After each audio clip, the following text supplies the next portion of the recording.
الرحمن.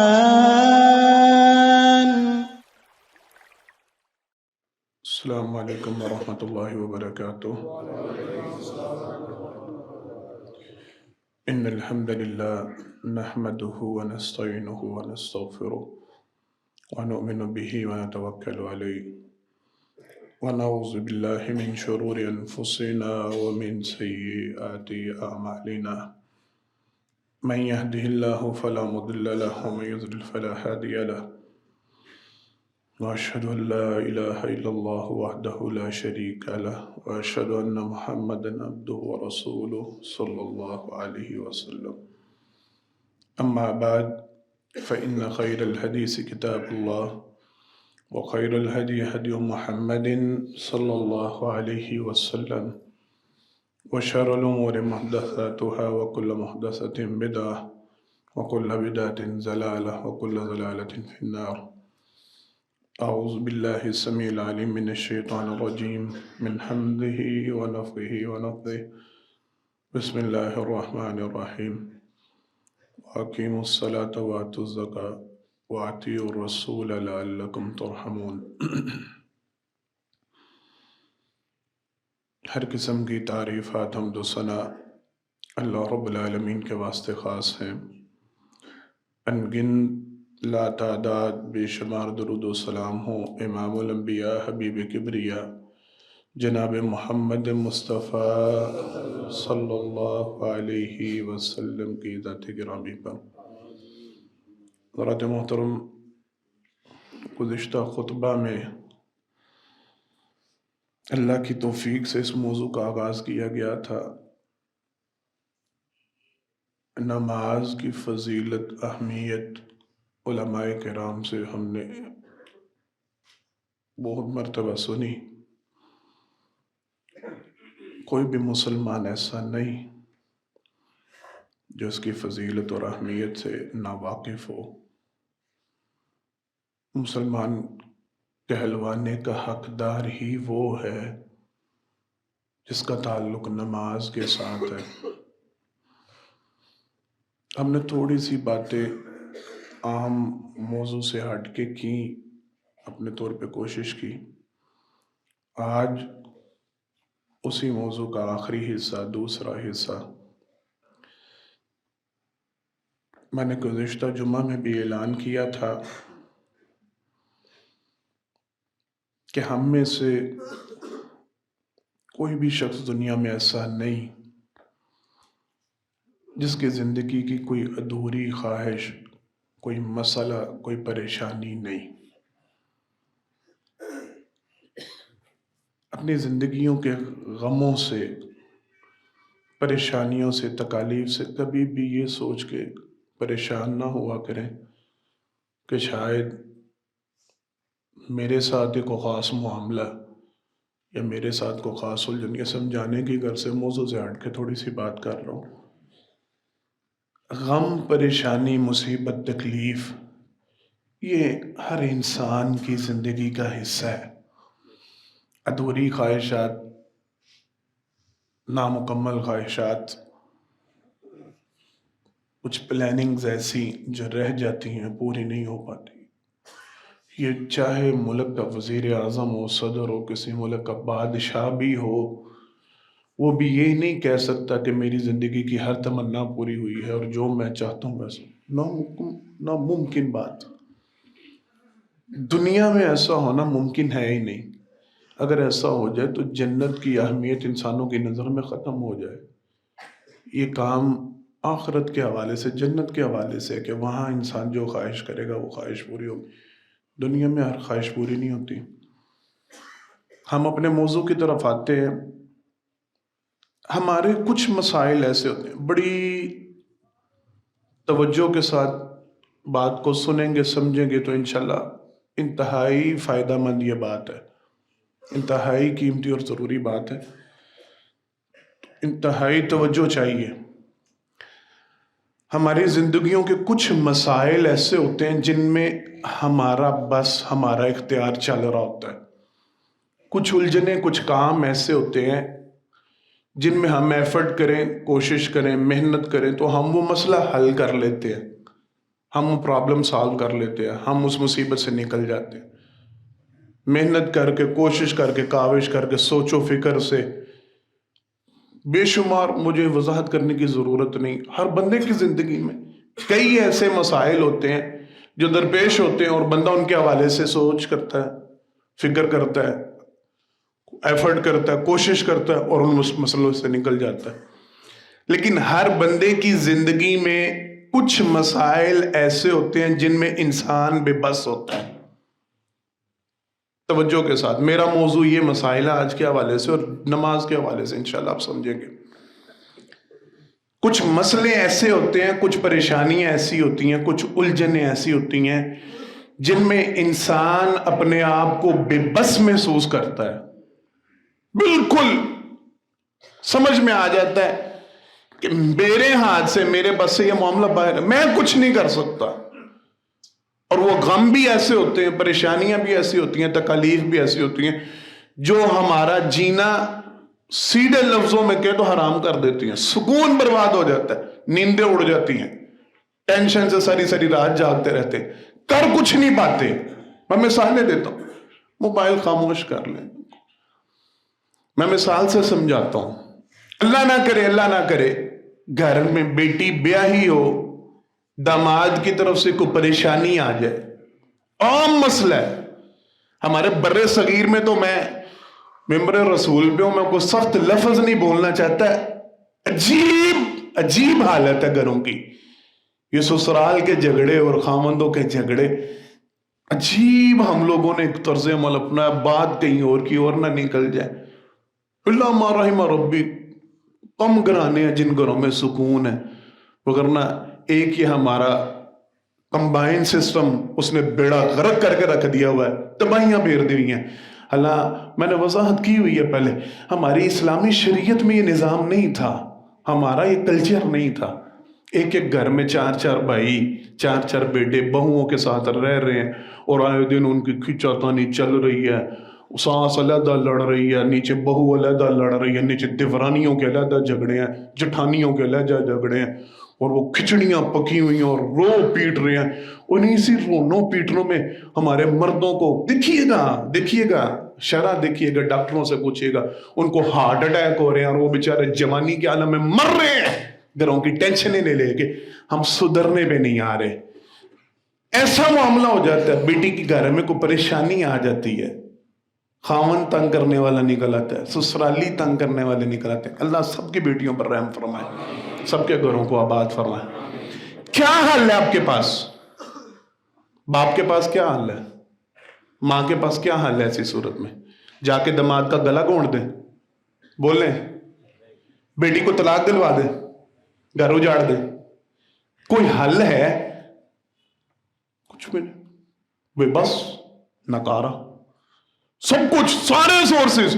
میں نے نا بات کو سیاسی رنگ نہ اختیار کر جو، اور کسی کے لیے تکلیف کا، بڑے بڑے گھرانوں میں آپ دیکھ لیجئے گا، بڑے بڑے نامور گھرانوں میں، وہاں بچیوں کے مسئلے، اور باپ ماں بے بس ہو جاتے ہیں، کچھ بھی نہیں کر پاتے بچوں کے آگے، ٹینشن جھیلنی پڑتی ہیں، دمادوں کو پالنا پڑتا ہے، اشارے آپ سمجھ رہے ہوں گے، سارا کچھ کرنا پڑتا ہے، بے بس ہو جاتے ہیں۔ کیا کریں ایسی حالت؟ کاروبار کر رہے ہیں، پارٹی پیسے لے کے بیٹھ گئی ہے، بندہ فرار ہو گیا، دبئی نکل گیا، سجے کبے ہو گیا، نہیں مل رہا، کیا کریں؟ اس کے گھر جا کے بم رکھا ہے، خاندان اڑا جو اس کا، ہوتا حل؟ بے بس ہوتے ہیں، بڑے بڑے طاقتور، میں نے بڑے بڑے بے بس دیکھے ہیں سہیل صاحب، پارٹیوں میں بڑے بڑے طاقتور، بازاروں میں بڑے ترلے، بڑے نامور، بڑے روب دب دبے والے، ان سے آپ اکیلے تنہائی میں پوچھیں اب تک مارکیٹ میں کتنا پیسہ ڈوبا، حیران رہ جائیں گے آپ، جو اپنے آپ کو بڑا بدماش اور کنٹوٹا اور بڑے شو کر رہے ہوتے ہیں، لوگ ان کے پیسے مار کے بیٹھے ہوتے ہیں، کچھ بھی نہیں کر پاتے، مال خراب ہو جائے کیا کر لیں گے؟ کاروبار ہی نہیں چل رہا، آپ نے فیکٹری بنائی، آپ نے دکان بنائی، آپ نے کاروبار شروع کیا، کسٹمر ہی نہیں آ رہا، آپ کیا کریں گے؟ کیا وہاں پہ جا کے بازار میں واویلا کرنا شروع کر دیں گے، شور مچا دیں گے، لوگوں کو اکٹھا کریں گے؟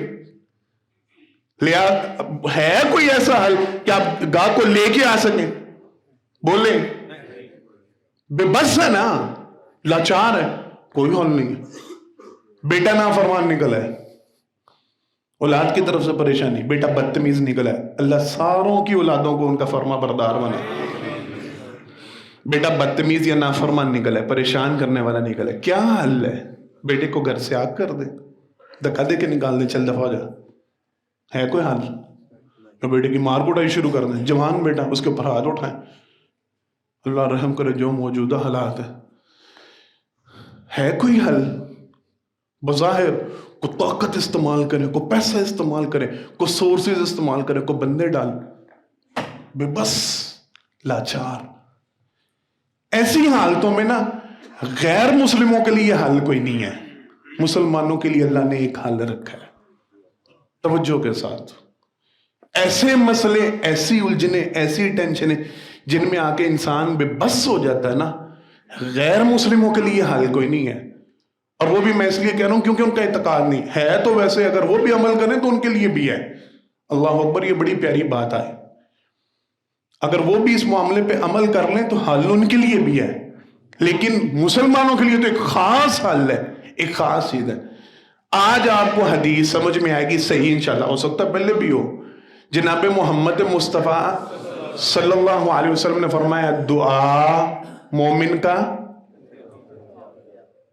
ہر مصیبت، ہر پریشانی، ہر تکلیف، ہر غم سے لڑنے کے لیے اگر مومن کے پاس کوئی ہتھیار ہے تو وہ کیا ہے؟ ہاتھ اٹھائے. ایمان ہے نا، یقین ہے رب کی ذات پہ، اللہ کی ذات پہ، اللہ کے حوالے سے. میں تو بے بس ہوں، میں داماد کا دل نہیں پھیر سکتا، میں سسرالیوں کے سینے میں نہیں اتر سکتا، میں ان کو قائل فائل نہیں کر سکتا، میں ان کے دلوں میں رحم نہیں ڈال سکتا، میری بچی کے گھر کو میں آباد نہیں کر سکتا. کائنات کے رب کے ہاں کو مشکل ہے؟ وہ جو دلوں کو پھیرنے والا ہے، پوری کائنات کے انسانوں کے دل حدیث کے مطابق جس کی دو انگلیوں کے درمیان ہے، کیا اس کے لیے دل کو پھیرنا کو مشکل ہے؟ تو پھر اس کے آگے تو ہاتھ اٹھائے جا سکتے ہیں. بولیں، اس سے تو کہا جا سکتا ہے اللہ تو داماد کے دل میں رحم ڈال دے. وہ رب ڈال سکتا ہے کہ نہیں؟ کاروبار نہیں چل رہا، گاہک نہیں آ رہا، کسٹمر مائل نہیں ہو رہا، ساری دنیا ایک طرف، کائنات کے رب کے سامنے ہاتھ اٹھا کے کہ اللہ تو رزق بھیج، تو زمین و آسمان کا رزق کس کے ہاتھ میں؟ وہ اتار سکتا ہے، وہ گاہک بھیج سکتا ہے، اور اس کے بھیجے ہوئے گاہکوں کو موڑ سکتا ہے، اس کی اتاری ہوئی برکت کو ڈال سکتا ہے. تو حل ہے نا، پاس ہے نا ہمارے پاس ایک رستہ، ایک طریقہ.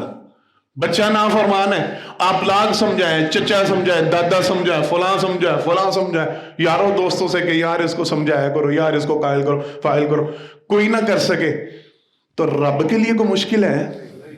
اللہ جب چاہے اس کو ہدایت دے سکتے ہیں، اللہ اس کو بہتری کی راہ پہ لا سکتے. بیماری ایسی آ گئی، پریشانی ایسی ہے، ڈاکٹروں نے جواب دے دیا، کہہ دیا نہیں جی ہمارے پاس علاج نہیں، یا علاج اتنا مہنگا بتا دیا، یا ایسی جگہ پہ بتا دیا، امریکہ لے جاؤ، فلاں جگہ لے جاؤ.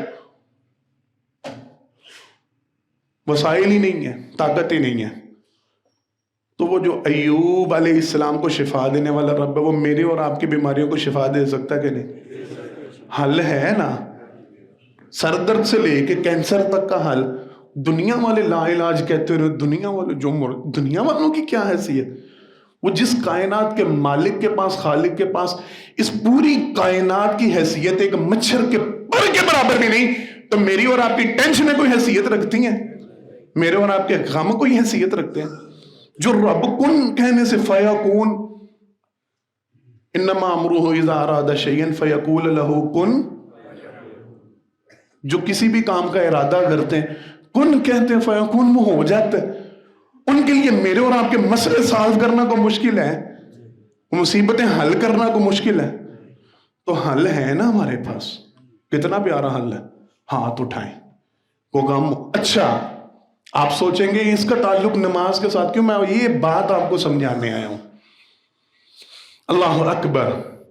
عمومی طور پہ شیطان ہمارے ذہنوں میں یہ وسوسہ ڈالتا ہے، یہ خیال ڈالتا ہے او یار مانگ تو لیں، سوال تو کر لیں، پتہ نہیں سونی جانی ہے کہ نہیں، قبول ہونی ہے کہ نہیں، پتہ نہیں یہ سارا معاملہ حل ہونا ہے. میرا تو کوئی ریلیشن اتنا اچھا نہیں، میرا تو کوئی تعلق اتنا اچھا نہیں، میری کوئی نیکیاں ایسے نہیں، گناہ بڑے ہیں، یہ وہ۔ اللہ اکبر۔ قرآن کریم کی ایک آیت، میں نے آپ کو ابھی ایک جملہ جمعہ کے شروع میں کہا، اَمَّن يُجِيبُ الْمُضْطَرَّ إِذَا دَعَا وَيَكْشِفُ السُّوءَ وَيَجْعَلُكُمْ خُلَفَاءَ الْأَرْضِ أَإِلَٰهٌ مَّعَ اللَّهِ۔ آپ لوگوں کو اگر قرآن کریم کا ترجمہ اور تفسیر صحیح معنوں میں آتا ہے نا، تو آپ کو پھر اس بات کا اندازہ ہوگا یہ آیت مسلمانوں کے لیے نہیں۔ ساجد بھائی، یہ آیت مسلمانوں کے لیے نہیں۔ اَمَّن يُجِيبُ الْمُضْطَرَّ إِذَا دَعَا وَيَكْشِفُ السُّوءَ وَيَجْعَلُكُمْ خُلَفَاءَ۔ قاری صاحب محترم، یا مخاطب کون ہے؟ کافر۔ یہ کافروں سے خطاب ہو رہا ہے۔ اَمَّن يُجِيبُ الْمُضْطَرَّ، مسلمانوں کو تو نہیں نا سوال ہو رہا اِلَٰهٌ مَّعَ اللَّهِ، کہ اللہ کے علاوہ کوئی الہ، وہ تو پہلے ہی مانتے ہیں کہ اللہ کے علاوہ کوئی الہ نہیں۔ یہ مخاطب تو کافر ہیں، کافروں سے گفتگو ہو رہی ہے۔ اللہ نے ان کو مخاطب کر کے کہا کون ہے جو مصیبت میں الجھے ہوئے کو، پریشانی میں پھنسے ہوئے کو، غم کا شکار، جب وہ اَمَّن يُجِيبُ الْمُضْطَرَّ إِذَا دَعَا وَيَكْشِفُ السُّوءَ، جب وہ اس کو اپنی پریشانی کے عالم میں پکارتا، کون ہے جو اس کو اس وقت غم سے پریشانی سے نکال دیتا ہے؟ اِلَٰهٌ مَّعَ اللَّهِ، کیا اللہ کے علاوہ کوئی الہ ہے؟ وہ رب تو کافروں کے سنتا ہے، تو مسلمانوں کی کیوں نہیں سنے گا؟ مسئلہ سمجھ میں آ رہا ہے؟ شیطان وسوسے ڈالتا ہے، میری نہیں سنی جانی۔ اچھا چلو بھئی، تمہارے ذہن میں یہ بات آ ہی گئی، میرے گناہ بڑے ہیں، میری نیکیاں کم ہیں، میرا ریلیشن کوئی اتنا اچھا نہیں، میرا تعلق کوئی اتنا اچھا نہیں، میری ریپو کوئی اتنی اچھی۔ ہوتا ہے نا، دفتروں میں بھی جاتے ہیں، معاملات کے لیے جاتے ہیں تو کہتے ہیں یار فلاں بندے کے ساتھ میرے تعلقات اتنے اچھے ہیں۔ آپ کے تعلق اچھے ہیں، آپ ذرا بات کریں۔ تو اللہ کی ذات کے حوالے سے اگر کبھی ذہن میں یہ خیال آ جائے نا، تو جناب محمد مصطفیٰ صلی اللہ علیہ وسلم نے کچھ معاملے ایسے بتائے، کچھ اوقات ایسے بتائے جن میں گارنٹی دی کس نے؟ جناب محمد مصطفیٰ صلی اللہ علیہ وسلم نے، کہ ان اوقات میں تم اللہ سے مانگ لیا کرو، جو مانگو گے رب دے دے گا۔ یہ وسوسہ دور ہو گیا، میں مانگوں گا تو ملے گا نہیں، گارنٹی مل گئی جناب محمد مصطفیٰ صلی اللہ علیہ وسلم کی، اس وقت مانگو گے تو ملے گا، یا اس طریقے سے مانگو گے تو ملے گا۔ یہ وسوسہ حل ہو جانا چاہیے۔ کون سے ہیں وہ وقت، اوقات، یا کون سے ہیں وہ ذرائع جن کے ذریعے؟ بڑی لمبی لسٹ ہے، میں نے صرف آپ کو آپ کا موضوع بتانا ہے۔ اللہ اکبر۔ جناب محمد مصطفیٰ صلی اللہ علیہ وسلم نے ارشاد فرمایا، لا يرد الدعاء بین الاذان و بین الاقامہ۔ ہر روز ڈیلی بیسس پہ دن میں 5 دفعہ، کتنی دفعہ؟ سارے بولیں کتنی دفعہ؟ 5 دفعہ اللہ کی طرف سے تمہیں یہ موقع دیا جاتا ہے، جس وقت رب کائنات کا جناب محمد مصطفیٰ صلی اللہ علیہ وسلم کی زبان رسالت سے یہ اعلان کرواتا ہے، یہ وقت ہے تم جو مانگو گے لا یرد الدعاء، تمہاری دعا رد نہیں ہوگی۔ دن میں 5 موقع آتے ہیں، دن میں 5 ٹائم آتے ہیں، 5 دفعہ۔ گارنٹی کس کی؟ جناب محمد مصطفیٰ صلی اللہ علیہ وسلم۔ ان کی بات میں کوئی شک ہے؟ کوئی کسی قسم کا ابہام؟ وہ گارنٹی دیتے ہیں ہر روز دن میں 5 دفعہ ایسا وقت آتا ہے، اس وقت اللہ سے جو مانگو اللہ تمہیں عطا کریں گے۔ وہ کون سا وقت ہے؟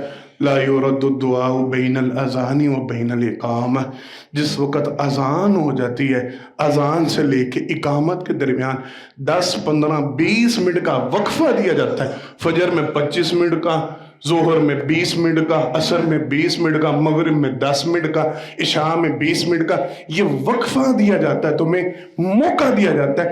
اس دوران اللہ سے جو دعا مانگو وہ دعا رد ہوتی۔ قاری صاحب کو پرچی بھیجنے کی ضرورت ہے، مولانا صاحب کے کان میں پھونک مارنے کی ضرورت ہے، 5 دعا کرنا، کسی بندے کو کہنے کی ضرورت ہے؟ جب گارنٹی جناب محمد مصطفیٰ صلی اللہ علیہ وسلم دے رہے ہیں، وہ یہ وقت ہے، یہ ٹائم ہے، اس ٹائم آ کے اللہ سے مانگ لو، جو مانگو گے ملے گا. ہے نا موقع ہمارے پاس، ہر مسئلے کا حل ہے نا. اتنی ٹینشنیں تو نہیں، اتنے غم تو نہیں، اتنی پریشانیاں تو نہیں کہ دن میں 5 وقت قبولیت کے اوقات میں ہم اللہ سے گفتگو کریں، اللہ سے مانگیں، اور قبولیت کی گارنٹی جناب محمد مصطفیٰ صلی اللہ علیہ وسلم نے دی. ہمارے مسئلے نہ حل ہو، ہم عمل نہیں کریں گے. کیا نماز پڑھیں گے تو اذان سن کے آئیں گے نا؟ بولیں. یہ تو نہیں ہوگا کہ وہ اذان سنے اور دعا مانگ لے اور نماز نہ پڑھے. اس کا مطلب ہے پھر مسجد میں آنا پڑے گا، نماز کے لیے آنا. نماز اس لیے ضروری ہے، اگر مسئلے حل کروانے ہیں نا، اگر مصیبتیں پریشانیاں حل کوانی ہیں تو نماز اس لیے ضروری ہے. بھائی اذان ہو جائے، مسجد میں آ جاؤ، آ کے اللہ کے سامنے ہاتھ پھیلا دو. جو غم ہے، جو پریشانیاں، جو تکلیفیں، جو دوری خواہشیں، کام نہیں چل رہا، کاروبار نہیں چل رہا، بیوی جھگڑ رہی ہے، بچے ناراض ہو رہے ہیں، جو معاملہ بگڑ رہا ہے، آ کے یہاں پہ اللہ کے سامنے ہاتھ پھیلا دو.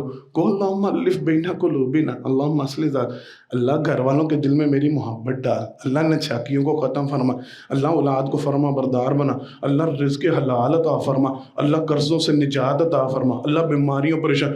مانگو، وقت ملا، موقع ملا، لمحہ ملا، ہاتھ پھیلاؤ، جو جو مانگتے جاؤ گے گارنٹی جناب محمد مصطفیٰ صلی اللہ علیہ وسلم اللہ قبول کرتے جائیں گے. اب اپنا عمل ضرور دیکھیے گا، مجھے نہیں کہنے کی ضرورت، میں بھی اپنا محاسبہ کروں، آپ بھی اپنا محاسبہ کریں. دن میں کتنی مرتبہ ہم غم اور پریشانی کے ہاتھوں مجبور ہو کے نماز سے پہلے مسجد میں جا کے بیٹھ کے ہاتھ پھیلاتے ہیں. ہماری ٹینشنیں بڑی ہیں، ہمارے غم بڑے ہیں، ہماری مصیبتیں بڑی ہیں، تکالیف بڑی ہیں، لیکن ہمارے پاس رب کے سامنے ہاتھ پھیلانے کا وقت نہیں ہے، نماز ادا کرنے کے لیے جانے کا وقت نہیں ہے. وہ پوائنٹ آئے نہیں، مسجد نظر نہیں آئے، ملے نہیں، وہ پوائنٹ تھوڑی جی ٹینشن بنے، پوائنٹ تھوڑا جا الجھس، وہ کار تھوڑا جا مسئلہ بنے، اس واسطے نماز رہ گئی. وہ بھائی جس نے حل کرنا تھا تو اسی سے دور ہو گیا، تو حل کیسے ہوگا؟ اچھا آج ایک بڑی ضروری بات، ٹائم میں نے اب دیکھا ٹائم تو مکمل ہو رہا ہے، اسی بھی انشاءاللہ بات کو مکمل کرتے ہیں. قاری صاحب محترم کے لیے آج بڑی پیاری بات، ان کے لیے آج ایک دلیل دے کے جا رہا ہوں، ایک پوائنٹ آپ لوگوں کو دے کے جا رہا ہوں، بڑی توجہ سے سنیے گا. ہمارے ہاں میں نے بڑی دفعہ آپ لوگوں کو بتایا یہ مسجد کی بڑی ٹینشن ہے، یہ مسجد کا بڑا الجھاؤ ہے، اور کئی حدیث مساجد میں نماز کے بعد دعا نہیں مانگتے، نماز کے بعد دعا نہیں مانگنی، اجتماعی دعا. میں نے آپ کو بڑی دفعہ اس کی وضاحت کی ہے کہ بھائی ٹھیک ہے اجتماعی دعا ثابت، لیکن میں نے آپ لوگوں کو بتلایا، آج آپ کو نا دلیل سے سمجھاتا ہوں آپ کو بات، انشاءاللہ اللہ سمجھا دے مجھے بھی اور آپ کو بھی، کہ آمین انشاءاللہ، اللہ ہم سب کو سمجھا دے.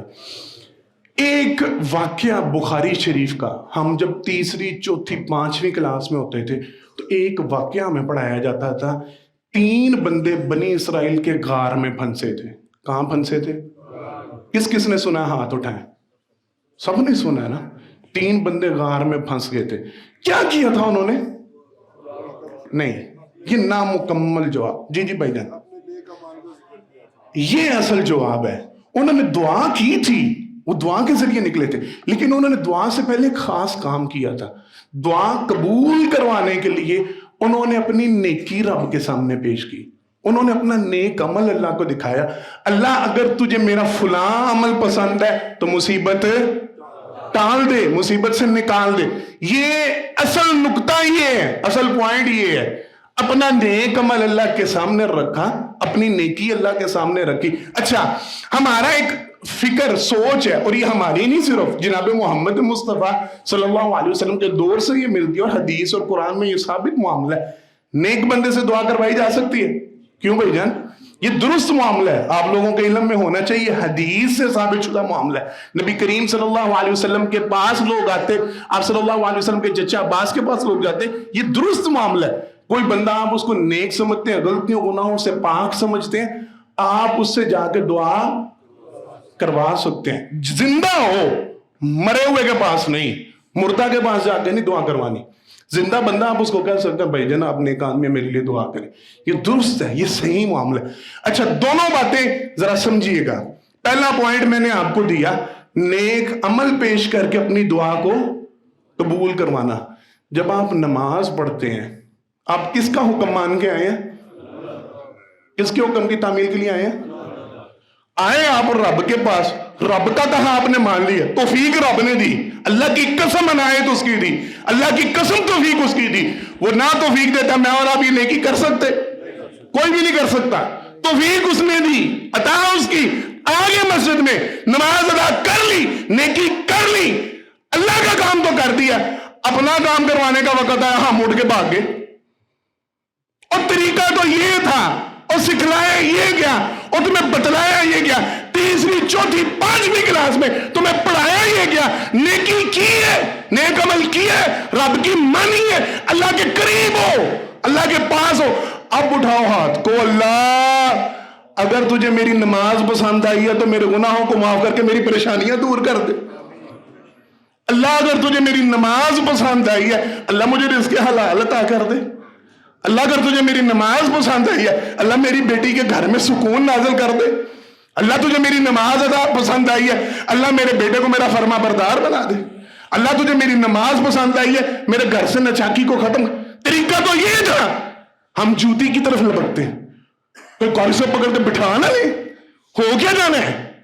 کتنے لوگ ہیں ہم میں سے جو نماز ادا کر کے دعا کے لیے ہاتھ اٹھاتے ہیں؟ اللہم رحم ربی، بھاگنے کی پڑی ہے، دوڑنے کی. اللہ کے بندو یہ تو وقت ہے، یہ تو لمحہ ہے، یہ تو منانے کا ٹائم ہے. رب کی آپ نے مان لی، اب رب کو منانے کا ٹائم ہے. اللہ تیری مان کے آگے ہونا، اب تو بھی تو میری مان. دوسرا نقطہ سمجھیے گا، نیک بندے سے دعا کروانی چاہیے. ایسا ہی ہے نا، جو گناہگار بولیں ہو کہ نہ ہو، دعا کس سے کرواتے جو گناہگار؟ میں نے پچھلے جمعے میں آپ کو سنایا تھا جناب محمد مصطفیٰ صلی اللہ علیہ وسلم کی حدیث ہے مبارکہ، جو بندہ وضو کرتا اس کے سارے گناہ جڑ جاتے ہیں. نماز کے لیے کھڑا ہوتا ہے اور صحیح طریقے سے نماز ادا کرتا ہے تو یوں ہوتا ہے جیسے اس کی ماں نے اس کو آج جنم دیا. اس طرح گناہوں سے صاف ہوتا ہے. سارے گناہ گٹھری کی شکل میں اس کے سر پہ لاد دیے جاتے ہیں، رکوع میں جاتا ہے، سجدے میں جاتا ہے، گناہوں سے پاک ہو جاتا ہے. اور اللہ کے بندے جس وقت تو گناہوں سے پاک ہوا تو بالکل صاف ہے، تو کنڈیشن تیری کلیئر ہے، تیری حالت بالکل طیب ہے. یہ تو وقت ہے قبولیت کا. اب اللہ سے مانگ کے اللہ گناہ تو جھڑ چکے ہیں، میں تو صاف ہوں، میں تو پاک ہوں، میری دعا قبول کر. اللہ قبول کریں گے کہ نہیں؟ ہم گناہوں کے لیے دوبارہ دوڑ پڑتے ہیں مسجد سے، گناہوں کی دلدل میں دوبارہ بھاگتے ہیں. اللہ نے پاک کیا، اللہ نے صاف کیا، موقع دیا، لمحہ دیا، کلیئر ہو، پاک ہو، صاف ہو. اس وقت سارے گناہ دھلے ہوئے ہیں. مانگو رب سے پاکیزہ حالت میں، طیب حالت میں، رب قبول کرے گا. ہم کہتے ہیں نہیں، اور جا کے آپ تو مسئلہ حل کر لا، میں ٹینشن تو مکا لا. اور کاروبار نو کتنے ٹائم دینا ہے، دکان کتنے کھولنی ہے، ہٹی پہ کتنے رہنا ہے، دفتر کتنے کھولنا ہے، فیکٹری کتنے اور تو چلاتا ہے فیکٹری، تو کھولتا ہے دکان، تو لے کے آتا ہے گاہک، رزق تو کماتا ہے، گھروں میں سکون تو اتارتا. نہیں، رب کعبہ کی قسم نہیں. وہ جو رب اتارتا ہے اس کے سامنے ہاتھ پھیلا، ہاتھ اس کے سامنے. اور یہ ہے نماز. اس لیے ضروری ہے نماز. گناہوں سے پاک ہو، دھلے ہوئے ہو. اب اللہ کے سامنے اٹھائیں گے آج کے بعد ہاتھ اٹھا کے وعدہ کریں انشاءاللہ. نماز ادا کر کے نا، میں قاری صاحب نے جزاک اللہ بہت اونچا کہا، میں نے پھر وضاحت کرنی ہے. اجتماعی میں نہیں کہہ رہا. ہاں، قاری صاحب کا دل ہے، قاری صاحب کی اگر کوئی خواہش ہے، قاری صاحب کا کوئی مسئلہ ہے تو کیا وہ کس سے کہیں؟ وہ کروا سکتے ہیں، وہ اپنی مرضی سے اجتماعی دعا کروا سکتے ہیں، معمول نہیں. وہ یہ اکیلے فردن تو ہاتھ ہم اٹھاتے ہی نہیں، بھاگنے کی پڑی ہے. اٹھانے آج کے بعد اٹھائیں گے نا سارے انشاءاللہ. اللہ سے مانگنا اس لیے ضروری ہے دعا. میں نے زیادہ وقت نہیں لینا، باقی باتیں پھر کبھی سے انشاءاللہ. اللہ سے دعا اللہ مجھے اور آپ کو اپنی بارگاہ میں نماز کو ادا کر کے اپنے مسئلے حل کروانے کی توفیق عطا فرمائے. ہمیں 5 وقت کا نمازی بنائے، باجماعت نماز کا نمازی بنائے. اللہ مجھے اور میری نسلوں کو اور آپ کی نسلوں کو 5 وقت مسجد میں آ کے نماز ادا کرنے کی توفیق عطا فرمائے. ہماری نسلوں میں اللہ کوئی بے دین بے نمازی داخل نہ کرے. آخر دعوانا الحمدللہ رب العالمین. ان الحمد للہ نحمده ونستعینه ونستغفره ونؤمن به ونتوکل علیہ ونعوذ باللہ من شرور انفسنا ومن سیئات اعمالنا من يهده الله فلا مضل له ومن يضلل فلا هادي له واشهد ان لا اله الا الله وحده لا شريك له واشهد ان محمدا عبده ورسوله صلی اللہ علیہ وسلم. حضرت محترم پہلے خطبہ جمعہ میں اللہ کی توفیق سے نماز کی اہمیت ضرورت اس حوالے سے بیان کی گئی کہ اگر آپ کے گھر میں کوئی مسئلہ ہے، آپ کی زندگی میں کوئی مسئلہ ہے، کوئی ٹینشن ہے، پریشانی ہے، مصیبت ہے، غم ہے، ادھوری خواہش ہے، نامکمل خواہش ہے، آپ اس کی تکمیل چاہتے ہیں، اس کا طریقہ کار یہ ہے، اذان ہو تو مسجد میں آ جایا کریں، اللہ کے سامنے ہاتھ پھیلا دیا کریں، نماز سے پہلے۔ یہ قبولیت کا وقت ہے، یہ قبولیت کا لمحہ ہے۔ اس وقت جو مانگیں گے اللہ آپ کو عطا کر دیں گے۔ اللہ کے سامنے ہاتھ پھیلایا کریں۔ جب نماز ادا کر لیں، آپ گناہوں سے پاک ہیں، آپ گناہوں سے صاف ہیں، کلیئر ہے، آپ کے سارے گناہ مٹ چکے، اب اللہ کے سامنے ہاتھ پھیلائیں، اللہ سے مانگیں، اللہ کی مان لی ہے، اپنی منوا لیں، اللہ کے سامنے التجا کے لیے ہاتھ پھیلایا کریں۔ نماز ادا کرنے سے پہلے بھی اور نماز ادا کرنے کے بعد بھی اللہ کے سامنے ہاتھ پھیلا کے دعا کیا کریں، آپ کے سارے مسئلے حل ہوں گے، آپ کی ساری پریشانی۔ گارنٹی کس کے؟ جناب محمد مصطفیٰ صلی اللہ علیہ وسلم کی۔ اللہ مجھے اور آپ کو عمل کرنے کی توفیق عطا فرمائے۔ کچھ باتیں ہیں، میں کوشش کروں گا انشاءاللہ باقی اگلے جمعے میں پھر اس موضوع کو شاید لے کے چلیں یا دیکھیں گے انشاءاللہ وقت کی مناسبت سے۔ بیماروں کے لیے دعا کی گئی ہے، دعا کریں جتنے بیمار ہیں، سب بیماروں کو شفاء کاملہ عاجلہ عطا فرمائے۔ مقروضوں کے لیے خاص پرچی ہے، یہ دعا کریں جتنے مقروض ہیں اللہ سب کے سارے قرضے اتارنے کی توفیق عطا فرمائے۔ حاسدوں کے حسد سے، شریروں کے شر سے اللہ ہم سب کو محفوظ فرمائے۔ ایک ساتھی نے لکھا ہوا ہے کہ جی نظر لگ گئی ہے، تو دعا اللہ سے کریں اللہ ہمیں ہر قسم کے نظر بد سے محفوظ فرمائے، ہر قسم کے حسد سے اللہ محفوظ فرمائے، شریروں کے شر سے اللہ محفوظ فرمائے، گھروں میں سکون نازل فرمائے، اپنی جناب سے پاک فراغ حلال طیب آسان رزق عطا فرمائے۔ جو فوت ہو چکے ہیں اللہ ان کی مغفرت فرمائے، ان کے درجات بلند فرمائے۔ مسجد کے معاملہ کے لیے خصوصی دعا کریں اللہ اس کو جلد از جلد مکمل فرمائے۔ مجھے اور آپ کو اللہ اس کے ساتھ بہترین معاون بننے کی توفیق عطا فرمائے۔ ضرور ضرور میں نے کہتے رہنا ہے جب تک یہ معاملہ مکمل نہیں ہونا، ہر جمعے کوشش کیا کریں، ارادہ کر کے آیا کریں، نیت کر کے آیا کریں، جتنی توفیق ہے، جتنی طاقت ہے۔ میں آپ سے لمبی لمبی ڈیمانڈ نہیں کرتا، میں آپ سے لمبے لمبے وسائل نہیں مانگتا۔ جو آپ کے پاس طاقت ہے، جو آپ کے پاس استطاعت ہے، اللہ کے ساتھ ہی آپ کا معاملہ ہے، کسی بندے پہ آپ کا احسان نہیں۔ اور رب کو دیں گے تو رب کئی گنا بڑھا چڑھا کے دے گا ہی دے گا، ہے نا یقین سب کا انشاءاللہ؟ تو ضرور لے کے آیا کریں، دے کے جایا کریں۔ اللہ مجھے اور آپ کو توفیق عطا فرمائے۔